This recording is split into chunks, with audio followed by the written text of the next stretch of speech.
इनके एनालिसिस तो हम करेंगे स्टैट्स के, उसके साथ साथ एक ट्विस्ट हम डालेंगे। और ट्विस्ट ये है कि हम कामरान गुलाम के साथ कुछ और प्लेयर्स के स्टैट्स के भी कंपैरिजन करेंगे जिनको डेब्यू कामरान गुलाम से पहले मिल गया, बट स्टैट्स में क्या कंपैरिजन था उसके ऊपर नजर डालेंगे।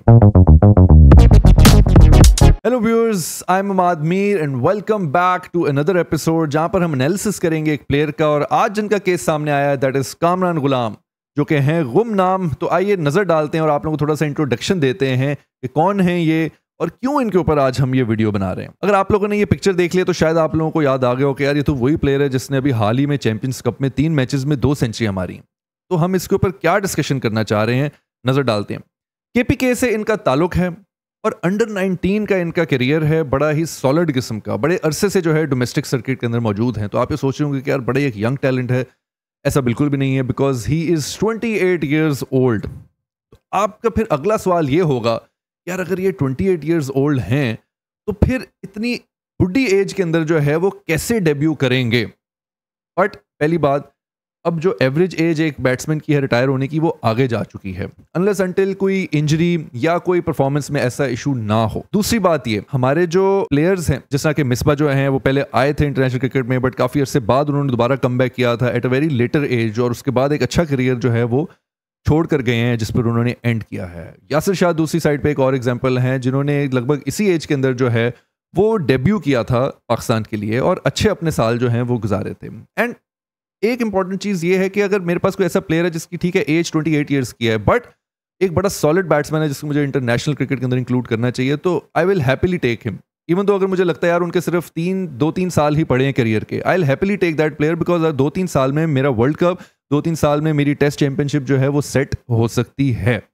बट जो असल सवाल है पूछने वाला वो ये नहीं है कि यार ये 28 ईयर्स की एज में डेब्यू कैसे करेंगे। वो सवाल ये है यार 28 ईयर्स की एज के बाद जाके क्यों इनका डेब्यू हो रहा है जबकि ये बड़े अरसे से जो है वो डोमेस्टिक सर्किट के अंदर मौजूद थे। तो इसके लिए हम नजर डालेंगे इनके स्टैट्स के ऊपर। तो आप यही कहेंगे कि हाँ भैया इनके स्टैट्स दिखाओ, पता चले क्या परफॉर्मेंस रही है, कहीं चैंपियंस कप के अंदर ही तो नहीं सिर्फ ये 1 ऑफ 2 मैचेस के अंदर इन्होंने सेंचुरियां मार दी। बट इनके एनालिसिस तो हम करेंगे स्टैट्स के, उसके साथ साथ एक ट्विस्ट हम डालेंगे। और ट्विस्ट ये है कि हम कामरान गुलाम के साथ कुछ और प्लेयर्स के स्टैट्स के भी कंपैरिजन करेंगे डोमेस्टिक के, जिनको डेब्यू कामरान गुलाम से पहले मिल गया, बट स्टैट्स में क्या कंपैरिजन था उसके ऊपर नजर डालेंगे। तो here is a list of players जिनको डेब्यू मिला कामरान गुलाम से पहले। अब आप लोगों की ये डिबेट होगी कि यार कुछ इसमें से प्लेयर्स जो हैं वो टॉप ऑर्डर के नहीं हैं क्योंकि कामरान गुलाम एक टॉप ऑर्डर बैट्समैन है। फिर आपकी डिबेट होगी कि यार कुछ प्लेयर्स इसमें से जो है वो ऑलराउंडर हैं।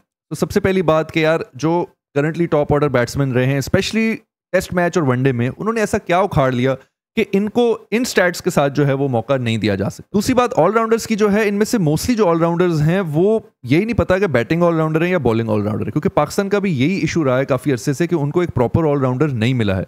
या वो बॉलिंग में अच्छे होते हैं और बैटिंग में नहीं, या वो बैटिंग में अच्छे होते हैं और बॉलिंग में नहीं, या वो दोनों में ही अच्छे नहीं होते। सो इसलिए आई थिंक ये कंपैरिजन जो है वैलिड है। प्लस इसके अंदर 2-3 प्लेयर्स तो ऐसे हैं जो टॉप ऑर्डर के हैं। तो let's move on with the analysis. तो सबसे पहले हम कंपैरिजन करते हैं फर्स्ट क्लास का, जो इंटरनेशनल में टेस्ट मैच के इक्विवेलेंट होता है। फर्स्ट क्लास उसको कहते हैं जो डोमेस्टिक में 4 डे फॉर्मेट होता है, 3 डे या मोस्टली 4 डेज या 5 डेज के मैचेस होते हैं। तो नजर डालते हैं हम नंबर ऑफ मैचेस की जो इन प्लेयर्स के हैं वर्सेस कामरान गुलाम। तो आप देख सकते हैं कि तकरीबन सबसे ही ज्यादा एक्सपीरियंस है कामरान गुलाम, 59 मैचेस खेले हैं, अदर देन फहीम अशरफ जिन्होंने 76 मैचेस खेले हैं। बाकी सबसे कंपेयर जो है इनके मैचेस और एक्सपीरियंस ज्यादा ही है। तो फिर हम नजर डालते हैं कि यार अच्छा इतने एक्सपीरियंस के साथ, इतने मैचेस के साथ क्या उखाड़ा। तो हम नजर डालते हैं रन्स के ऊपर। क्लियरली इन सबसे ज्यादा इनके रन्स हैं 4377, और इवन फहीम अशरफ जिनके मैचेस इनसे ज्यादा हैं उनसे ज्यादा इनके रन्स हैं। बट आपकी ये डिबेट होगी कि यार ठीक है ये तो मिडिल ऑर्डर बैट्समैन हैं, तो इन रन्स के साथ जो है इन्होंने किस एवरेज पे खेला है, कहीं 20, 30, 40 बना के तो नहीं इतने रन बनाए। फेयर इनफ, तो एवरेज पे नजर डालते हैं। एवरेज भी इनकी सबसे ज्यादा है, 49.17 की एवरेज है कामरान गुलाम की, और इन सब में से किसी की एवरेज भी जो है इनके जितनी नहीं है या इनसे ज्यादा नहीं है। सिर्फ हैदर अली हैं जो 48.2 एवरेज के साथ इनके करीब आए हैं। अदर देन दैट कोई भी इनसे ज्यादा एवरेज नहीं रख रहा है, विच मीन्स के जो रन्स बनाए हैं और जो मैचेस खेले हैं वो मेरिट पे मैचेस खेले हैं। तो कुछ तो उखाड़ा है इस बंदे ने फर्स्ट क्लास में। और इसके साथ साथ सबसे इंपॉर्टेंट चीज कि यार बिग इनिंग्स यानी कि सेंचुरीज और 50s, कामरान गुलाम की 16 सेंचुरियां हैं फर्स्ट क्लास करियर में। इन तमाम बाकी बैट्समैन की अगर हम सेंचुरीज एड अप कर दें तो कामरान गुलाम जितनी सेंचुरीज नहीं रखते हैं वो। और मेरा ये मानना है कि यार सेंचुरीज बनाना जो है वो, मैं ये नहीं कह रहा कि सेंचुरी बनाने से मैच जीतना गारंटीड है, बट चांसेस तो बढ़ गए ना। इसका मतलब कि एक बड़ी इनिंग्स वाला प्लेयर है, इम्पैक्ट प्लेयर है, कैसे इग्नोर हो रहा है टेस्ट सर्किट के अंदर, आई डोंट नो।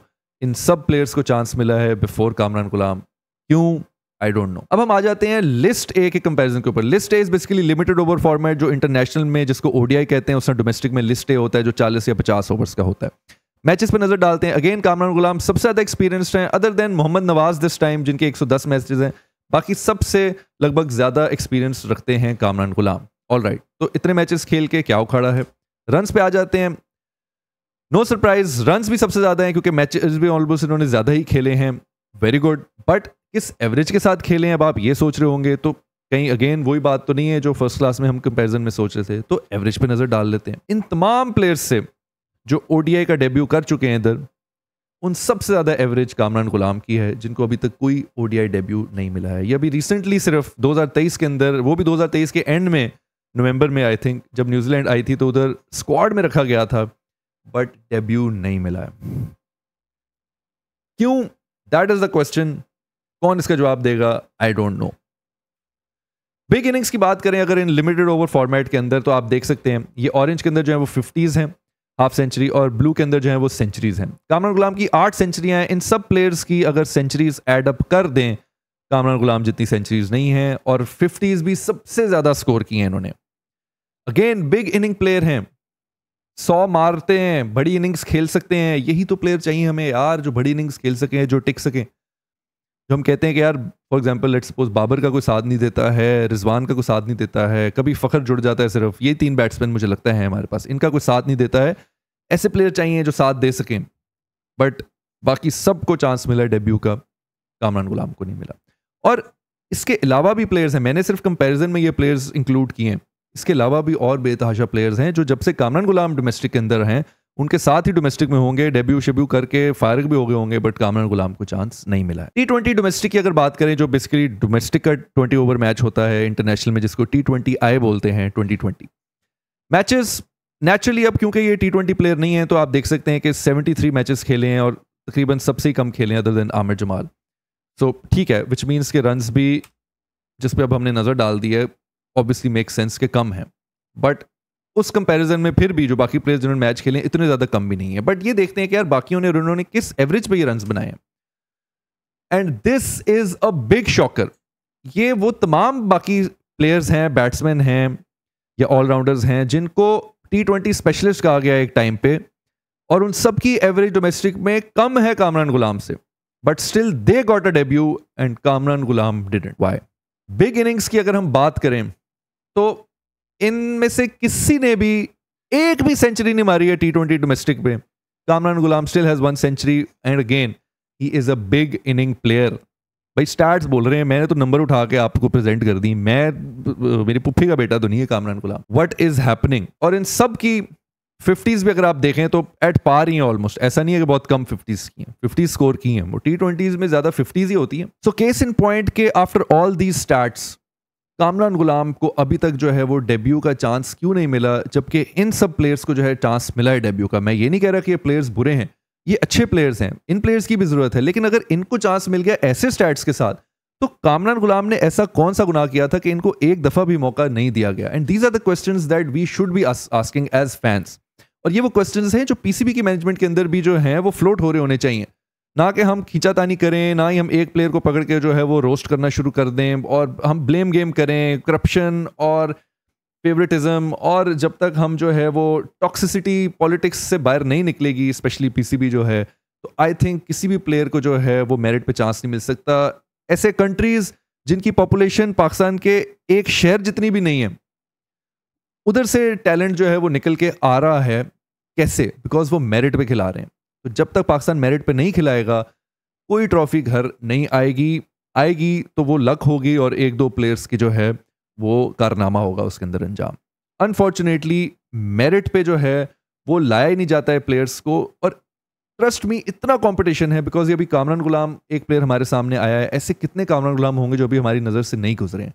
अगर मेरिट पे हम खिलाना शुरू कर दें तो आपको समझ ही लगेगी कि किस प्लेयर को चांस दें, किसको नहीं, इन अ गुड सेंस। इतना कंपटीशन होगा और यही कंपटीशन जो है इंटरनेशनल टीम्स को जाके कंपटीशन देगा और ट्रॉफीज घर लेके आएगा। That's it for today. I will see you guys in the next one. अगर आप लोगों को लगता है कि मुझे किसी और प्लेयर के जो है वो एनालिसिस करने चाहिए तो उनका नाम कमेंट सेक्शन के अंदर मेंशन कर दें। I will see you guys in the next one. तब तक के लिए अल्लाह हाफिज।